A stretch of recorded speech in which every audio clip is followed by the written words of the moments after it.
Welcome to Soul Searching Space, a space to remember who you truly are, who you came here to be, and what you came here to do.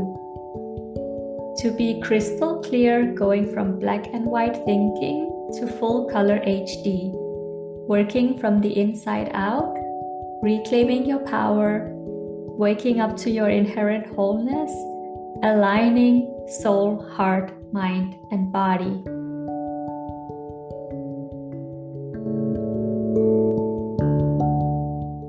Hello, and thank you for tuning in to another episode. In the previous episode, we explored relationships, loving relationships, and inner circles. The cross section for both happiness and longevity are our relationships, who we spend time with, who we surround ourselves with, people we can have meaningful conversations with, heart-to-heart conversations, people who genuinely cares about us, and people we enjoy spending time with face to face. But it's not only the people who are important, it's also the environment where we live and where we spend our time. Our environment is also one of the most important and impactful things we can change. If we set up our environment and our spaces and our surroundings to work in our favor, those feelings of happiness almost starts to happen automatically. So it's looking at what are statistically more likely to make me more happy, joyful, peaceful, empowered, or whichever way you want to feel, and arrange your life and environments to do so.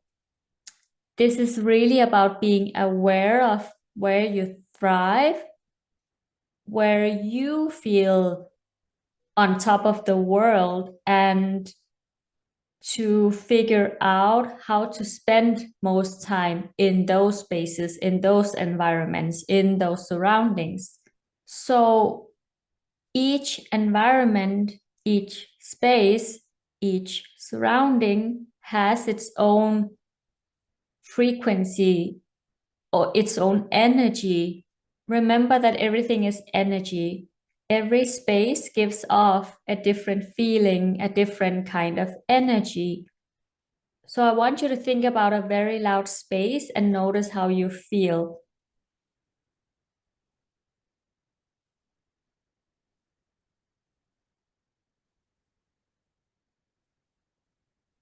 Now breathe and release the energy.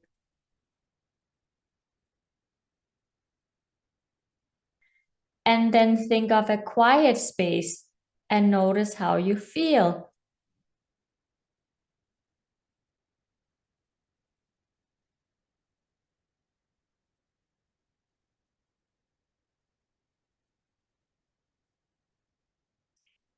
There are spaces where you thrive, and there are spaces where you may be challenged.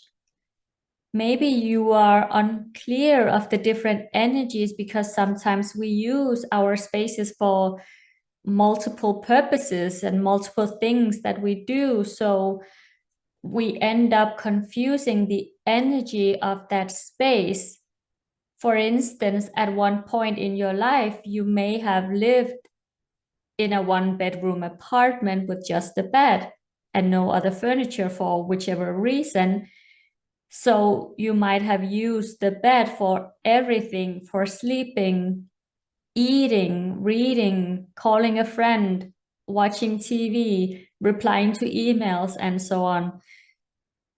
So when we bring those energies into one single space, it becomes challenging to stay focused on one single thing. because we've trained ourselves to do more than one thing in this space, and we confuse the energy, so we might end up having trouble sleeping, for instance, because we are used to focusing on different energies in that space. Yes, there are also things we need to do in certain spaces we don't like or that aren't suited for us. However, when we cultivate that self-awareness, we understand ourselves better and can work on those environments to work in our favor. So let's reflect for a moment. Do you thrive in solitude? Do you thrive in busy and dynamic environments? Do you like tiny spaces? Do you like spacious environments? Do you like to mix things up? In which spaces are you able to focus and concentrate? Which spaces challenges you and feels like you drifted away from yourself? Do you prefer familiar spaces? Do you prefer unfamiliar spaces? So I invite you to notice the environments around you and the spaces around you for the next 2 days or more if you feel called.